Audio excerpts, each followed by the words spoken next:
Programme में आपको खुशामदीद कहते हैं। मैं असदुल्ला खान हूँ। आज आज़ाद कश्मीर में चौधरी अनवारुल हक साहब के खिलाफ तहरीक अदम एतमाद कामयाब हो गई और राजा फैसल राठौर साहब जो हैं वो अब वज़ीर आज़म होंगे।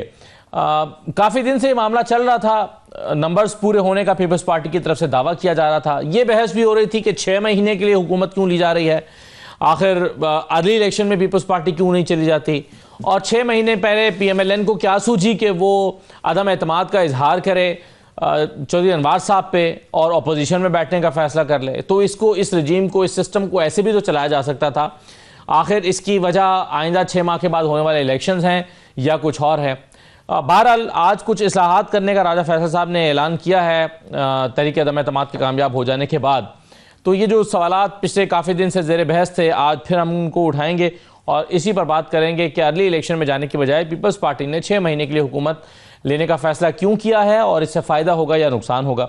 दूसरी तरफ आज साबिक वज़ीर आज़म बांग्लादेश की हसीना वाजिद साहबा, उनको सज़ाए मौत सुनाई गई है अदालत की जानिब से। उन पर इल्ज़ाम है कि जो एहतजाजी तलबा थे उन पर गोली चलाने का उन्होंने हुक्म दिया, तो उनके कत्ल के इल्ज़ाम में सज़ाए मौत सुनाई गई है। तो पाकिस्तान में इस खबर को बड़ी दिलचस्पी के साथ देखा गया है, इस मामले पर भी गुफ्तगू करेंगे। तीसरा, वीकेंड पे एक बुशरा तस्कीन साहिबा का एक आर्टिकल जो इकोनॉमिस्ट में छपा या उससे वाबस्ता एक जरीदे में छपा था, उस पर काफ़ी बहस होती रही और आज भी उस पर बहस हो रही है। इसके कई हवाले हैं। ज़ाहिर है पाकिस्तान तहरीक इंसाफ ने इस पर अपना बयान भी जारी किया है और इसे मन घड़त एक अफसाना करार दिया है। सवाल ये भी पैदा हो रहा है कि क्या बुशरा तस्कीन साहिबा की जानिब से जो आर्टिकल लिखा गया वो जो सहाफ़ती मयारात हैं उस पर पूरा उतरता है या नहीं उतरता, और अगर जो इल्ज़ामात लगाए गए हैं वो उनके पास वाज़ेह सबूत हैं तो फिर ये पाकिस्तानी सियासत के लिए कितनी तशवीश की बात है। तो इसके बहुत सारे पहलुओं पर गुफ्तगू होती रही है। इन चीज़ों पर हम बात करेंगे। आज हम एक और कंट्रोवर्सी भी देख रहे थे, कंट्रोवर्सी आप कह लीजिए या कोई और मुनासिब लफ्ज़ इसके लिए ढूंढ लीजिए, कि आईनी अदालत तो बन गई है, जजेस ने हलफ भी उठा लिया है, लेकिन उसके लिए अभी इमारत का तयन नहीं हो पा रहा। आज कमरा नंबर 1 के हवाले से भी बहस चलती रही कि इस्लामाबाद हाई कोर्ट का कमरा नंबर 1 जस्टिस सरफराज डोगर साहब को मिलेगा या जस्टिस अमीनुद्दीन साहब के हिस्से में आएगा। पहले इतला थी कि अमीनुद्दीन साहब वहाँ बैठेंगे, फिर वो कमरा नंबर 1 में जो है वो उनको नहीं दिया गया। आर्जी तौर पर एक और जगह लगाकर उन तख्ते के ऊपर पेपर से प्रिंट लगा के उनको वहाँ बिठाया गया। इसी तरह से कुछ और जजेस जो हैं वो इस्लामाबाद हाई कोर्ट के जजेस के कमरों में बैठे। तो ये आर्जी इंतज़ाम करके चलाया गया। आप खबर सुन रहे हैं कि शायद उन्हें G10 में जो पहले इस्लामाबाद हाई कोर्ट की बिल्डिंग थी वहाँ पर आईनी अदालत को भेज दिया जाए। एक खबर ये भी चल रही थी कि शायद इस्लामाबाद हाई कोर्ट को जो है वो वापस भेज दिया जाए। तो आईनी अदालत तो बन गई है लेकिन उसके बैठने की जगह अभी तक नहीं है। तो इन तमाम चीज़ों पे हम बात करेंगे। मेरे साथ आज के प्रोग्राम में हामिद डोगर साहब तशरीफ़ रखते हैं, पाकिस्तान तहरीक इंसाफ के सीनियर रहनुमा हैं। हामिद डोगर साहब आपको खुशामदीद कहते हैं। खेलदास कोहिस्तानी साहब तशरीफ़ फरमा है, वज़ीर मुमलिकत हैं, PMLN के रहनुमा। बहुत शुक्रिया खेलदास साहब, खुशामदीद।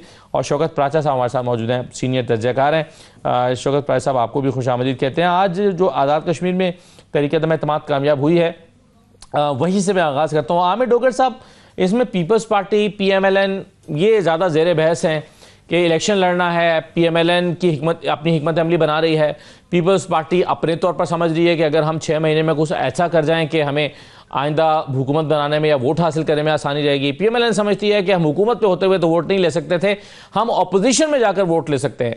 लेकिन पाकिस्तान तहरीक इंसाफ क्या सोच रही है, वहाँ पर एग्जिस्ट भी कर रही है उस तरह से नहीं, क्योंकि जो पाकिस्तान तहरीक इंसाफ के उम्मीदवार थे वो तो कहीं किसी ने ग्रुप बना लिया, कोई किसी की हिमायत में चला गया, पहले एक वज़ीर आज़म की हिमायत में, फिर दूसरे वज़ीर आज़म की हिमायत में, आप चौथे वज़ीर आज़म के आए हैं। तो पाकिस्तान तहरीक इंसाफ आज़ाद कश्मीर में क्या सोच रही है? बिस्मिल्लाहिर्रहमानिर्रहीम। असदुल्ला खान साहब, बहुत शुक्रिया। कश्मीर की आवाम ने जनरल इलेक्शन में मैंडेट दिया था इमरान खान को, पाकिस्तान तहरीक इंसाफ को। गिलगित बल्तिस्तान की आवाम ने मैंडेट दिया था वहाँ के जनरल इलेक्शन में इमरान खान को। जब 9 मई और उसके बाद जब रजीम चेंज हुई तो आपने देखा कि तवातर के साथ पहले गिलगित बल्तिस्तान के वज़ीर आला को 40 साल सजा दी गई और उसकी असेंबली के ऊपर सरशब खून मारकर उनके मेंबरान की वफादारियां तब्दील करके वहाँ हुकूमत अपनी मर्जी की बनाई गई। और इसी तरह आज़ाद कश्मीर के अंदर जो PTI के MLA बने थे उनकी वफादारियां तब्दील करके, और एक PTI से ही साहब जिनके खिलाफ अदम एतमाद मंजूर हुई है मुझे दुख ये है, फिर दूसरी दफा एक प्राइम मिनिस्टर को चेंज कराया गया, फिर तीसरी दफा चेंज कराया गया, और अब फिर एक चेहरे पे नया नकाब लगाकर फिर उन तमाम लोटों को, जो एक बार उनको लोटा बनाया फिर दूसरी बार बनाया, अब इस पलड़े में बैठा दिया गया। शर्म से डूब मरने का मकाम है इन इन पार्टियों के लिए। पीपल्स पार्टी जो अपने आप में सो कॉल्ड बहुत बड़ी जमहूरियत की चैंपियन बनती है, और PMLN जिन्होंने चार्टर ऑफ डेमोक्रेसी साइन किया था और उसके बाद ये तय किया था कि आप किसी के मैंडेट को इस तरह से खून नहीं मारेंगे, जिसका जहां मैंडेट है उसको तस्लीम करेंगे। ये इक्तदार के हवस के भूखे गिद्धे हैं, ये गिद्धे हैं जो नोच रही हैं, जो एक ताकतवर निजाम इनके पीछे है और एक बड़ा खुफिया हाथ इनके पीछे नोच रही हैं। ना कोई जमहूरियत है, ना कोई आइन है, ना कोई तकाजा है, ना कोई रवादारी है, ना कोई शर्म है, ना कोई हया है, और पूरी कौम इस वक्त एक सख्ते की हालत में है कि ये हो क्या रहा है। जाहिर है इस सब के पीछे क्या है, डर है, खौफ है इमरान खान का, उसकी मकबूलियत का। तो जो चाहे भाई, जो मर्जी है करे, आप जंगल के बादशाह हैं। सही है, लेकिन सर आमिर डोगर साहब, आपने जो क्वालिफिकेशन बताई चौधरी अनवारुल हक साहब की कि उन्हें क्यों लाया गया, उनकी किससे रिश्तेदारी थी, और आपने कहा कि ये फार्मूला यहाँ पर चलता है, भाई थे नहीं, लेकिन अगर यही फार्मूला है और आप यही उनकी क्वालिफिकेशन या स्ट्रेंथ है, तो फिर उन्हें हटाया क्यों गया? फिर तो कोई उनके खिलाफ तरीके एतमाद ला नहीं सकता था। पीपल्स पार्टी आगे आई। हिस्टोरिकली तो पीपल्स पार्टी के रूट्स एक जमाने में आजाद कश्मीर में जरूर थे, तो इसलिए हम अब ये जो अपना भी फुल्का लगा दें, और यहाँ पे हम भी अपने, जिसको कहते हैं ना कि अपनी फुल्का लगाकर, और इस बहती गंगा में अपने हाथ हम भी धो लें, और जो बाकी 6 महीने साल की हुकूमत है वो हम कर लेंगे, और आने वाला प्राइम मिनिस्टर हमारा होगा। तो ये सारा अशराफिया है, जो माफिया है, बल्कि ये पॉलिटिकल माफियाज है, जिन्होंने 26वीं तरमीम में आपके सामने क्या किया, 27वीं तरमीम में क्या किया, और उसके बाद जो असेंबली के अंदर जो लेजिस्लेशन है, ये माफिया है। ये 90 की दिहाई से भी पीछे चले गए हैं। हम तो समझ रहे थे कि 90 की दिहाई में ये हुआ, वो हुआ, छांगा मांगा हुआ, बैग भर के गए, तारड़ साहब चले गए कोयटा। ये उससे भी वर्स्ट-तरीन मिसाल है। सिर्फ इस कौम की ये बदकिस्मती है कि आज इसलिए असदुल्ला खान साहब, जिसको जो अपॉर्चुनिटी मिलती है वो ये मुल्क को छोड़ रहा है, इसीलिए छोड़ रहा है कि ये मुल्क में हो क्या रहा है। क्या मेरे असलाफ ने, मेरे बुजुर्गों ने, आपके बुजुर्गों ने ये पाकिस्तान इस दिन के लिए बनाया था? जी, सो आप समझते हैं कि सीओडी के खिलाफ पीपल्स पार्टी PMLN ने की है, इक़्तिदार की हवस भूख खत्म नहीं हो रही। ठीक है, बिल्कुल सही है, बिल्कुल सही है। लेकिन अब जो सवाल है मेरा खेलदार साहब आपसे वो ये है कि आखिर PMLN ने ये फैसला 6 महीने पहले क्यों लिया है? उन्हें क्या ख्याल आया, और क्या उन्हें ये लगता है कि 6 महीने हम अपोजिशन में बैठेंगे तो लोग 3 साल की कारकर्दगी भूल जाएंगे, क्योंकि लोग कहेंगे कि हाँ यार इनका तो क्या कसूर है, ये तो अपोजिशन में थे। बहुत शुक्रिया असदुल्ला साहब। आमिर डोगर साहब मेरे भाई हैं, बड़ा इनसे प्यार का रिश्ता है, मगर आमिर डोगर साहब की जो आज की गुफ्तगू है, जिस करब से बोल रहे हैं या क्या सूरत हाल है, क्यों इस तरह की सख्त ज़बान और सख्त बोल रहे हैं और आप मुस्कुराए चले जा रहे हैं। अब मैं वही हैरान हूँ, क्योंकि आमिर डोगर साहब बड़े PTI में जो चंद शाइस्ता लोग हैं इस पार्लियामेंट के अंदर भी बाहर भी, इनकी जमात में, उनमें इसका शुमार होता है, और बड़ा मेरे लिए बड़ा ऑनरेबल मतलब है, इनसे बड़ा प्यार का रिश्ता है। तो ये सख्त ज़बान मैंने आज पहली दफ़ा उनकी सुनी है।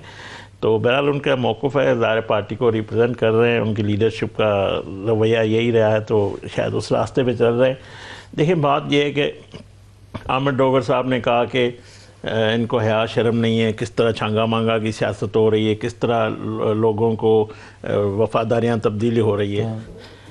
मैं उस पर भी आता हूँ। पहली बात यह है कि जो हुकूमत तब्दील हुई है ये दुनिया की डेमोक्रेसी में होती है। बरतानिया में 2-3 दफ़ा नो कॉन्फिडेंस मूव होता है। अब ये कश्मीर, आज़ाद कश्मीर के जो वहाँ के अरकान हैं या वहाँ की जमातें, उन्होंने ये फ़ैसला किया है, उनके हक़ में है, वो उनको समझ में आया कि हमें 6 महीने के लिए लिए, तो ये उनका हक़ है, जमहूरी हक़ है, और जमहूरी प्रोसीजर से उसको हटाया गया।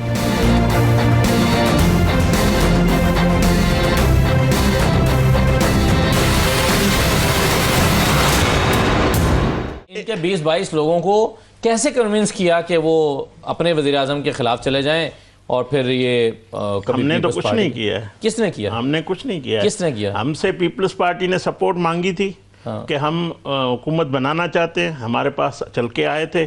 हमने कहा ठीक है, वो इसलिए हमने किया है कि हमारी हुकूमत जो है पीडीएम के दौर में भी हम इकट्ठे थे, इस हुकूमत को भी उनकी तो सपोर्ट आपको है। ये क्या सूझी कि 6 महीने पहले इनके खिलाफ अदम एतमाद लाएं, इनको चलने देते 6 महीने और, जहां 3 साल हो गए, इसकी क्या वजह बनी?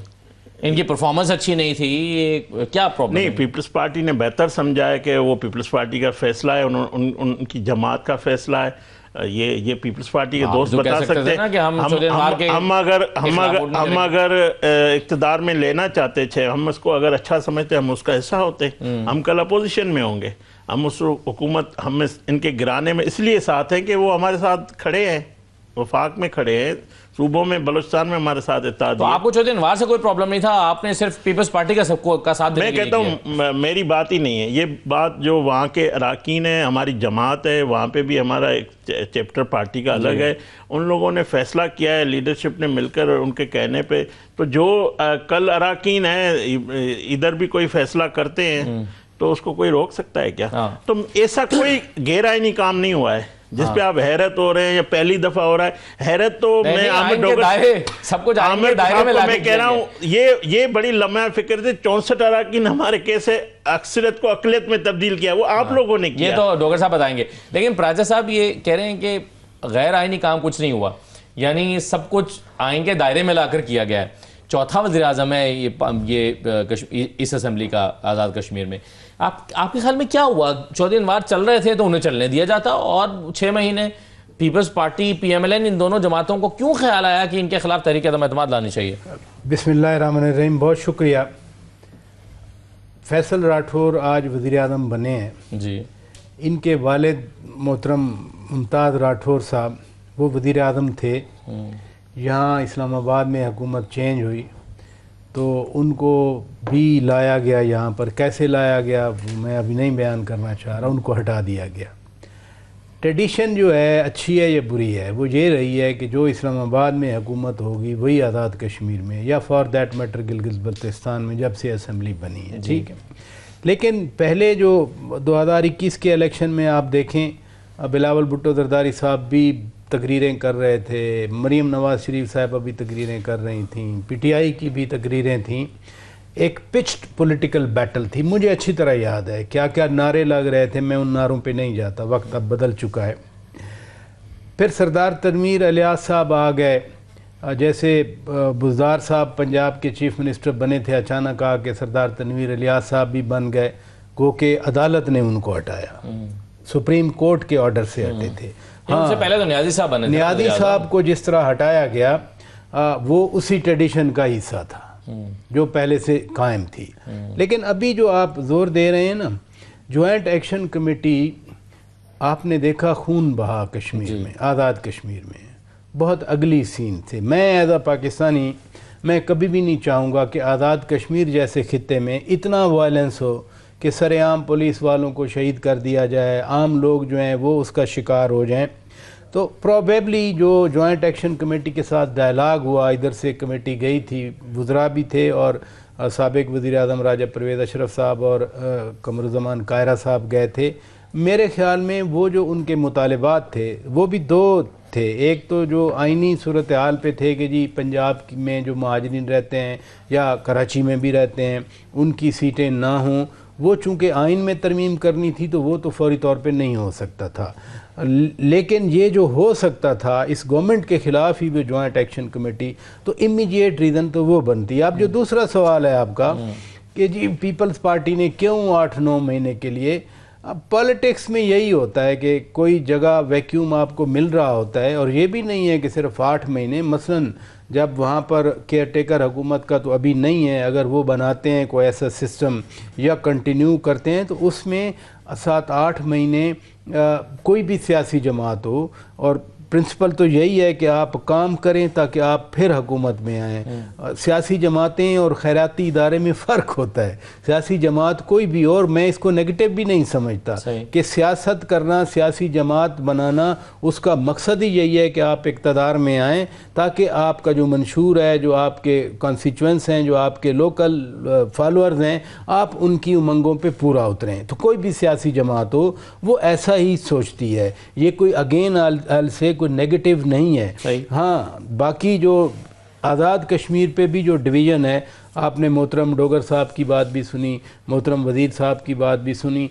मेरी तो ये ख्वाहिश है कि कम अज़ कम कश्मीर में हम अपने मैले कपड़े ना धोएं कभी भी, तो ज़्यादा बेहतर होता है। धुल रहे हैं वैसे 4 साल से, तो क्या हो रहा है? नहीं, सिर्फ 4 साल नहीं, मैं आपको 90 की बात कर गया हूँ भाई, किस तरह से मुमताज़ राठौर साहब को उठा के इधर लाया गया, तो वो अपने कपड़े वहाँ नहीं धोने बिल्कुल ठीक चाहिए। है, बिल्कुल सही है। डोगर साहब, अब आपने जो सवालात उठाए थे उस पर तो वजीर साहब ने काउंटर क्वेश्चंस उठा दिए।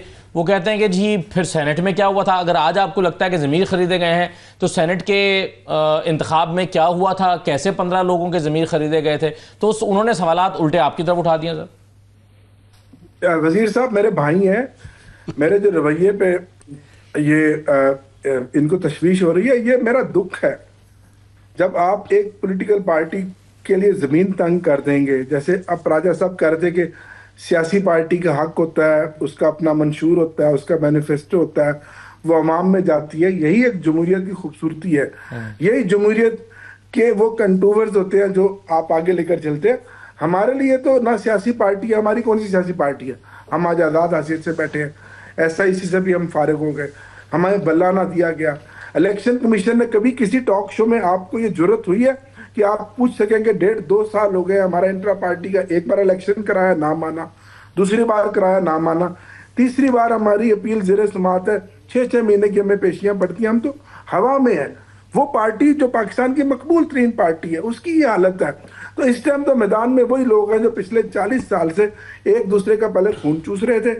वो कहता था ना मैं नवाब शाह की गलियों में इसको घसीटूंगा, वो कहता था मैं पेट फाड़ के मोची दरवाजे से इसका पेट निकालूं, इसके पेट से लूटी दौलत निकालूंगा। आज वो सारे इकट्ठे हैं, बड़ा भाई है, छोटा भाई है, एक दूसरे का एहतराम कर रहे हैं। सिर्फ किस लिए? खौफ है इमरान खान का, इमरान खान की उस मकबूलियत का खौफ है, इसलिए ये सारे इकट्ठे हो गए हैं। जहां तक मेरे भाई कोहिस्तानी साहब ने कहा, भाई कोहिस्तानी साहब बिल्कुल आपकी बात दुरुस्त है। मैं उस वक्त भी सेनेट की गैलरी में बैठा हुआ था। जो कुछ हुआ कि जब मोशन हुई तो उस मोशन के हक में वोट पूरे का पूरे पड़े। जब वो पूरे के पूरे पड़े वोट, और जब वोटिंग हुई तो वहां से 2-3 वोट MKM के सेनेटर्स ने वोट जाया कर दिया। कुछ 3, 4, 5, 6 जो थे उन्होंने वोट उधर दे दिया। वहां उस वक्त भी वही ऑफिस था उनके पीछे जो आज आपके ऑफिस, आपके पीछे ऑफिस है। वही लोग उस वक्त भी हमारे पीछे थे जो ये तो आप अपनी लाचारी का इज़हार कर रहे हैं ना सर। आप वज़ीर आज़म थे, हकीकत है डोगर साहब आप वज़ीर आज़म थे, आपकी हुकूमत थी, और आप कह रहे हैं कि हम कर ही नहीं रहे थे, ये पीछे से कुछ हो रहा था। एग्जैक्टली हमने तो राना सनाउल्लाह पे मुकदमा नहीं बनाया, मैंने तो काबीना में उसकी मुखालफत की थी, उसमें फैसल वाडा ने भी मुखालफत की थी, फवाद चौधरी ने भी मुखालफत की थी, रिकॉर्ड की बात है श्री मुजारी ने भी मुखालफत की थी। हमने तो नहीं राना सनाउल्लाह पे मुकदमा बनाया। वही लोग थे, वही ऑफिसर्स थे जो उस वक्त हमारे पीछे थे, आज इनके पीछे। हकीकत की बात है, कौम जानती है, बच्चा नहीं। मगर फिर डोगर साहब इतना लाचार वजीर आजम तो फिर होना ही नहीं चाहिए था। आपको कहना चाहिए था, एहतजाज कर देना चाहिए था कि भाई ये कुछ और कर रहा है, हम तो कर ही नहीं। इमरान खान साहब ने एक बार कहा कि मेरा ये दिल करता है कि मुझे तीसरे, चौथे, 5वें महीने अवाम में चला जाना चाहिए था। वो तो आपके सामने नंबर्स कितने थे। मैं रूलिंग पार्टी का चीफ विप था, राजा साहब जानते हैं, मेरे पास तो नंबर ही नहीं थे, कोरम पूरा नहीं होता था, बजट पूरा नहीं होता था। लेकिन फिर जब रजीम चेंज आई, जब हमारे खिलाफ अदम एतमाद हुई, तो कैसे हुई? मुकोस्तानी साहब जो कहते हैं ना कि हमारे ही लोटे खरीदे ना। आज आपने 27वीं तरमीम कराई था, 2 सेनेट से ही अपने लोटे किए ना। जिस तरह आप कश्मीर से आप अपने चौथी दफा लोटे बनाए हैं। जमहूरियत की खूबी तो यह है कि आप एक पॉलिटिकल पार्टी के साथ अलायंस करें, या आप चले जाएं अवाम में। बेहतर होता कि आज अदम एतमाद की बजाय आप मिड टर्म इलेक्शन की तरफ चले जाते हैं। आप मगर कह रहे हैं सर ये फिस्तायत है, आप कह रहे हैं कि आपकी पार्टी कहती है पॉलिटिकल विक्टिमाइजेशन है। आज मरियम नवाज साहिबा ने कहा है कि ऑन ऑथ वो ये कहती हैं कि उन्होंने या मियां नवाज शरीफ साहब ने किसी भी सियासी जमात को पॉलिटिकली विक्टिमाइज नहीं किया और इंतकामी सियासत का निशाना नहीं बनाया। मरियम साहिबा ने यह बात लंदन में की है। मगर मैं एक छोटा सा पहले ब्रेक ले लूँ, फिर मैं आपको उनकी बात सुनवाता हूँ और इस पर बाकी मेहमानों से भी राय लेते हैं। आप हमारे साथ रहिए।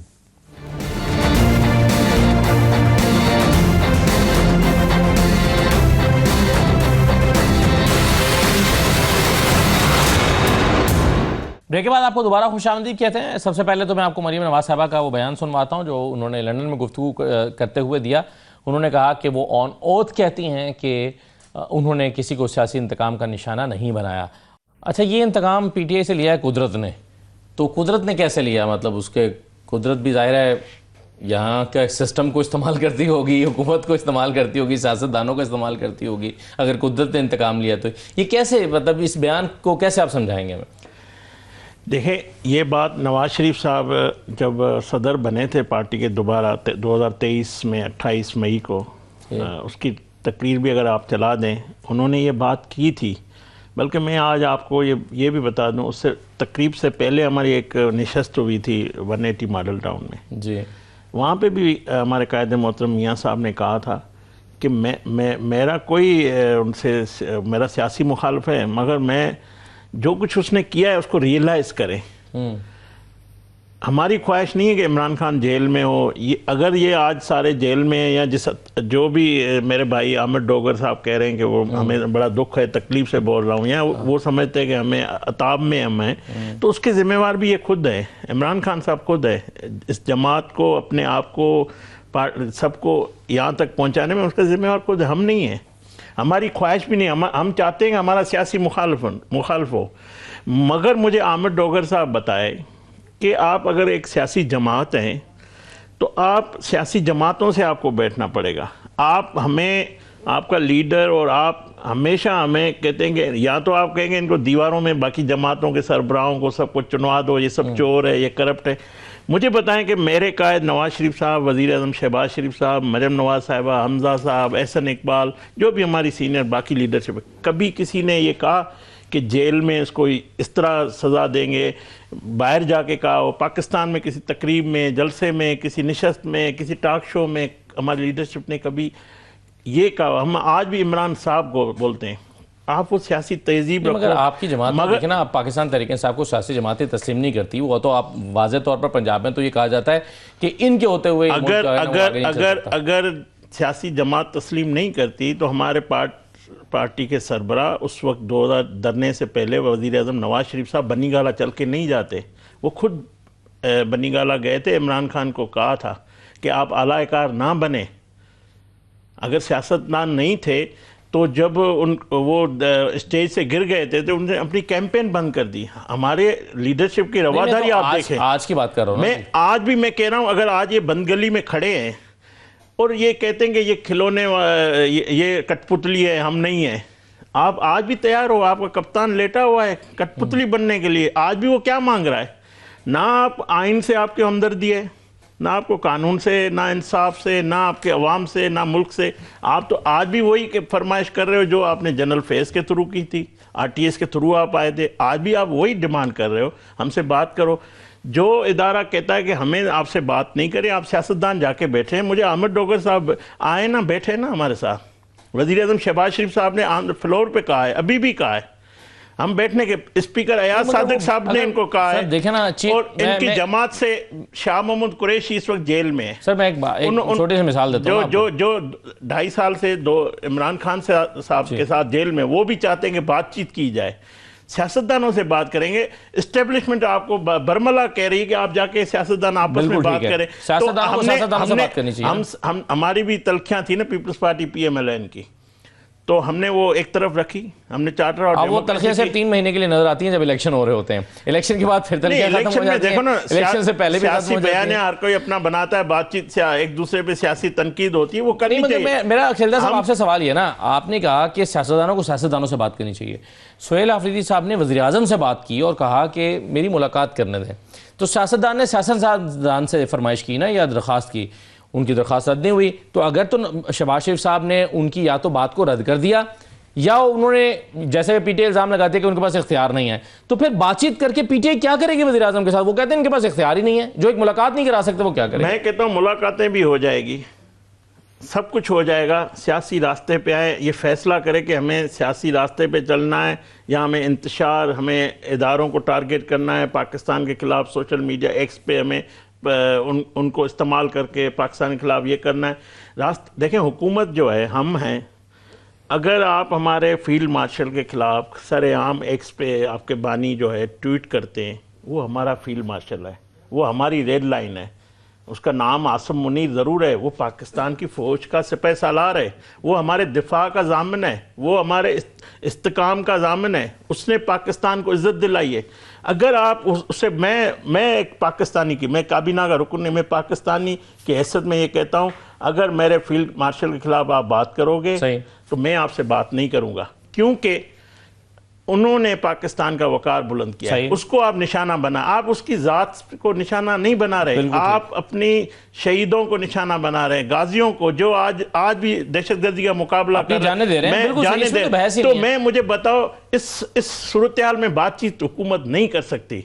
हुकूमत एस्टेब्लिशमेंट हमारे साथ है, हमारे बातचीत तो नहीं कर सकती, वजीर आजम के अंडर काम करती है। वजीर आजम जब तक आप एक इदारे को, एक हुकूमत को, एक रियासत को निशाना बनाएंगे, किस तरह बातचीत होगी? बातचीत तभी होगी आप अपना रवैया सियासी बनाएं। नहीं हो रही बातचीत, नहीं हो रही। मगर मेरा सवाल अब ये है ना, मैं इससे पहले कि डोगर साहब के पास आऊं, प्राचा साहब, अगर बातचीत नहीं हो सकती इस माहौल में, तो मरियम साहबा के बयान को आप कैसे देखते हैं कि भाई हम इंतकाम का निशाना भी हम नहीं बना रहे?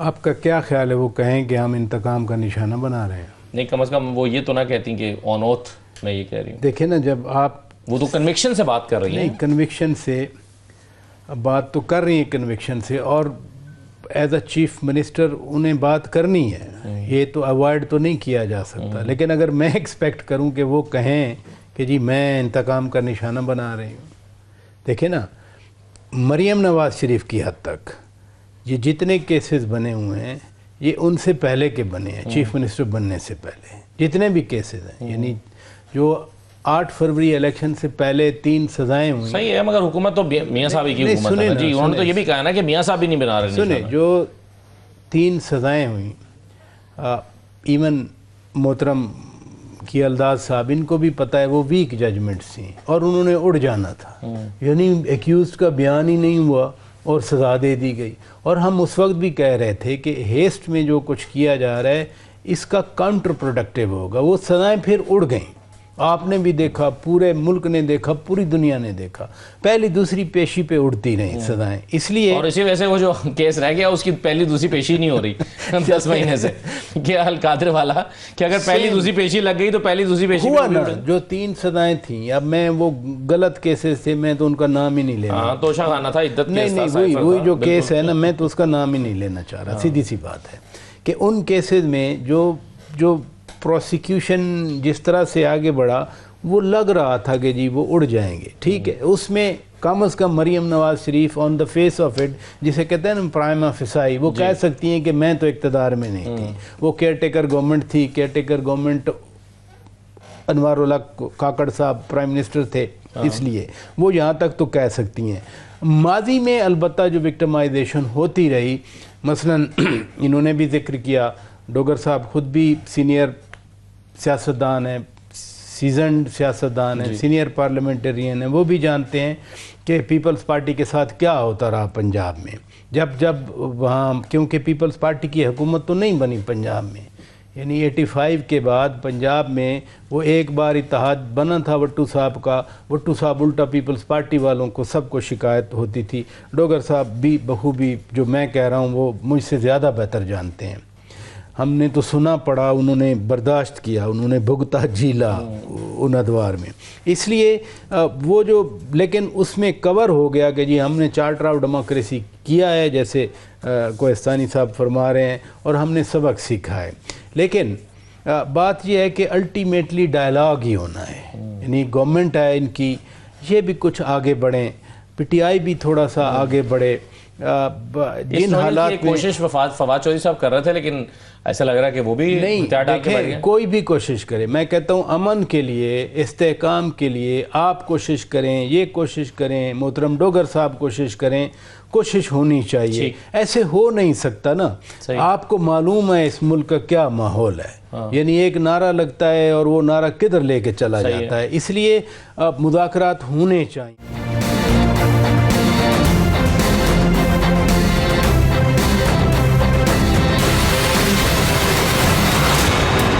साहब, अब मसला ये कि आपका मुल्जिम या आपका मुजरिम है कौन, क्योंकि मरियम साहबा ने तो कह दिया है कि भाई ऑन ओथ में ये कह रही हूँ कि हमने किसी के खिलाफ इंतकामी कार्रवाई नहीं की, तो फिर जो कार्रवाई हो रही है या तो ये कानून अपना रास्ता ले रहा है, इसको वो मरियम नवाज मकाफात अमल का नाम दे रही हैं, तो आपका मुल्जिम कौन है?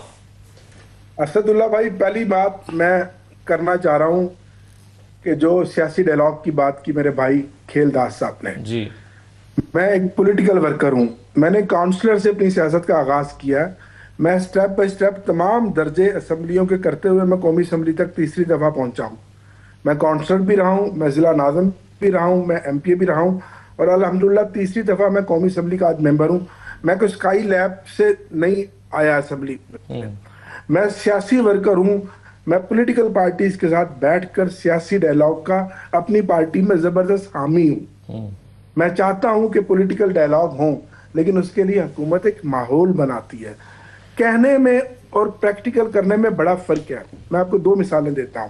पहली आपने खुद मिसाल दी सीएम केपीके की, कि जो 5.5 करोड़ अवाम का नुमाइंदा एक सूबे का 7 दफा हो गया, 7वां हफ्ता है कि वो सारा दिन जेल के बाहर जलील होकर बाहर आता है और उसके पास हाई कोर्ट का ऑर्डर है, डिवीजन बेंच का ऑर्डर है, एक सुप्रीडेंट जेल जो मरियम नवाज के ताबे है, जो पंजाब हुकूमत के अंदर जेल है, वो उसकी मुलाकात नहीं करवा सकता। ये जितने वजीर बने फिरते हैं, मेरे भाई बैठे हैं या वजीर आला है या स्पीकर साहब है, इनकी ये जुर्रत और हिम्मत नहीं है कि सुप्रीडेंट जेल के ऊपर ये अपना असर चलाएं, कानून के मुताबिक, जेल मैनुअल के मुताबिक ये मुलाकात करवा दें। एक बात तो ये। अब मैं पॉलिटिकल वर्कर हूं, मैं अपनी पार्टी का चीफ विप हूं, खान साहब का मुझ पर एतमाद है। मैं 70-75 MNAs को असेंबली में चला रहा हूं, असेंबली के बाहर अंदर हम अपना पुरजोर एहतजाज, अपना एजेंडा चला रहे हैं। मेरा हक क्या नहीं है अपने लीडर से मिलने का? 1 साल हो गया जो हमारी पॉलिटिकल एक पूरी रजीम, एक पॉलिटिकल स्लॉट मिलती थी, 6 लोग अदालत के हुक्म पर हर जुमेरात, हमें 1 साल से नहीं मिलने दिया जा रहा। अगर हम सियासी लोग जाकर मिले, हम खान साहब को बताएं कि हालात ये हैं, वाकयात ये हैं, ग्राउंड रियलिटी है, तो कोई ना कोई सियासी रास्ता निकल सकता है। अगर जमहूरियत लूली लंगड़ी इसी तरह चलानी है, अगर पार्लियामेंट को जिस तरह रबर स्टैंप बना दिया, दफन करना, फिर तो एक अलग बात है। पहली बात तो ये है, ये अपना किरदार अदा करें खेलदास साहब। ये कहते हैं इंतकामी सियासत। पहली तो बात है कि मैं भी ऑन ओथ कहता हूं कि इमरान खान ने या हमने इनके खिलाफ कोई मुकदमात नहीं बनाए। या तो जो मुकदमात थे वो हमसे पहले के थे, या मुकदमात जिन्होंने बनवाए आप भी जानते हैं, ये भी जानते हैं, सब जानते हैं। ठीक है जी। अब आ जाए आज की बात। आज से 3 दिन पहले मेरा हल्का है मुल्तान शहर कौमी असम्बली NA 149, सारी रात पुलिस ने रेड किए हैं। इस वक्त जब मैं आपसे बात कर रहा हूँ, 7 कारकुन, आज तीसरी रात है, बगैर किसी जुर्म के, बगैर FIR के मुल्तान शहर के मुख्तलिफ थानों में PTI के मेरे हल्के के कारकुन आज भी इस वक्त भी बैठे हैं। ना CPO बात सुनता है, ना SHO, ना SP। जब उनसे कहते हैं तो वो कहते हैं जी आपको पता है 3 साल से जिनके हुक्म पर हम पकड़ते हैं और डोर नॉकिंग करते हैं तो उन्हीं के हुक्म पर पकड़ रहे हैं। मैंने उनको कहा भाई ना एहतजाज की कोई कॉल है, ना कोई मुजाहरा है, ना कोई और बात है। पूरी रात लगा के अपने 40-50 घरों में जो रेड किए हैं और 7 बंदे जो पकड़े, इनका कसूर क्या है? ये इस वक्त की मौजूदा बात है। मैं आपसे लाइव 92 न्यूज पे बात कर रहा हूँ कि 7 कारकुन मेरे मुख्तलिफ थानों में बैठे हैं। ये कौन करा रहा है सर? मरियम नवाज साहबा तो पॉलिटिकल विक्टिमाइजेशन नहीं कर रही, उन्होंने तो कह दिया ना। ये कौन करा रहा है? तो बात कर सकती है, लाहौर में आकर जुर्रत करके बात करे ना। लंदन में तो हर बंदा बात कर सकता है। यहाँ जब आप जहाज में उड़ के बाहर जाते हैं तो वहां हाथी के दांत और होते हैं और खाने के और दिखाने की और। यहाँ आकर बात करें, मरियम नवाज को नहीं पता कि हमारे साथ पंजाब पुलिस और पंजाब के अंदर क्या हो रहा है? सही, किसको नहीं पता? सबको पता है, लेकिन कोई बोलता नहीं है। कोई हिम्मत करे, कोई बात करे, कोई आगे बात बढ़ाए। सर ये जुल्म है, ये ज्यादती है। सिर्फ किस लिए हर रोज एक रुकावट, एक दीवार खड़ी की जाती है तहरीक इंसाफ के सामने, इमरान खान के सामने। इमरान खान भी भाई खेलदार सब डट कर खड़ा है। 2 साल, 2.25 साल हो गया, वो कोई आपसे बात नहीं कर रहा, ना डील मांग रहा, ना वो जद्दे भाग रहा है, ना वो प्लेट के बहाने लंदन भाग रहा है। और दूसरा, कौम भी इमरान खान के साथ वैसे ही खड़ी है और तहरीक इंसाफ के कारकुनान भी हजारों मुकदमात बर्दाश्त करके वैसे ही खड़े हैं और इंशाल्लाह खड़े रहेंगे। ठीक है, हमें तो 100 साल भी लड़ना पड़ा तो हम हक पे लड़ेंगे इंशाल्लाह। हम भागने वाले नहीं है, डरने वाले नहीं है, बिल्कुल हम खौफजदा होने वाले हैं। Right sir. प्राचा साहब, आपके ख्याल में ये मजमून जिस पर बहुत बहस हो रही है 3-4 दिन से, ये सहाफती मयारात के मुताबिक है? 4-5 दिन से ये बहस हो रही है तो फिर छोड़ें इसको। आप क्यों फिर इसको टेकअप कर रहे हैं? देखें ना, यही सवाल 100 बार हुआ। ख़वातीन के बारे में मैं नहीं बात, आई एम सॉरी, आप चाहें तो मैं उठ के नहीं, मैं तो ना खातून की बिल्कुल, बात कर रहा हूं, मैं बिल्कुल नहीं, ना उसके कंटेंट पे बात कर रहा हूँ। नहीं, मैं तो एक प्रोफेशनलिज्म पे बात कर रहा हूँ कि क्या ये मजमून एक जर्नलिस्ट ने जो लिखा है, क्या तमाम सहाफती तकाजे पूरे करते हुए लिखा है या नहीं, चाहे वो खातून ने लिखा है या मर्द ने लिखा है। बात ये है ना, अब तो आर्टिकल लिखा गया है ना, अब हम तकाजे, कोई हम कोर्ट हैं, ज्यूरी हैं। आप सीनियर जर्नलिस्ट तो हैं, अपनी राय तो दे सकते हैं। क्या मैं राय दूं इस पे? मैंने आपसे गुजारिश की ना कि मैं ख़वातीन के बारे में नहीं बात करता, पहले भी जितने इसका मैंने अभी आपको वो कोर्ट उसका जो नाम तक केस था, मैं नाम तक नहीं लेना चाह रहा था बिल्कुल। उसको, कि ये मैं इस तरह के कमेंट नहीं करता। मैं कोई इतना बड़ा तजियाकार नहीं हूँ कि मैं हर चीज़ पे वो हाथ मारूँ, पाँव मारूँ। मैं एक जर्नलिस्ट हूँ, मैं एक जर्नलिस्ट की हैसियत से ज़िंदा रहना चाह रहा हूँ, ठीक है। ज़िंदा मीन मैं अपनी साफ़ती ज़िंदगी में, लेकिन ये चीज़ें मैं ख़वातीन के बारे में नहीं बात करता। I am sorry. इस मजमून में वैसे वज़ीर आज़म की ज़्यादा बात हुई है कि वज़ीर आज़म ज़ेर असर थे, तो आप खातून को तो छोड़े, वज़ीर आज़म पे तो फिर कमेंट कर सकते हैं। नहीं, बात यह है कि वज़ीर आज़म का जो असर है वो किस कॉन्टेक्स्ट में है। यार रसूलुल्लाह खान क्या बात कर रहे हैं यार मेरा मतलब भी समझ रहे हैं, मुझे समझाने की कोशिश मुश्किल में भी डाल रहा हूँ मैं आपको। मैंने कहा आप हमेशा लोगों को मुश्किल में डालते हैं, मैं आपको तो थोड़ा मुश्किल या आसान डालना है। डॉक्टर साहब जुडिशल इंक्वायरी का मुतालबा कर रहे हैं मिनिस्टर साहब। सर मैं अर्ज करूं जी। सबसे पहले तो जब आपका दुश्मन इतनी नीच हरकतों पे आ जाए और आपके घर तक पहुंच जाए और चादर चार दीवारी का तकद्दस भी बर्बाद कर दे, तो आप ये समझें कि आप जीत गए हैं और आपका दुश्मन हार गया है। ये उसकी वाज़ेह तरीन मिसाल है। वो इद्दत केस हो या ये कॉलम हो।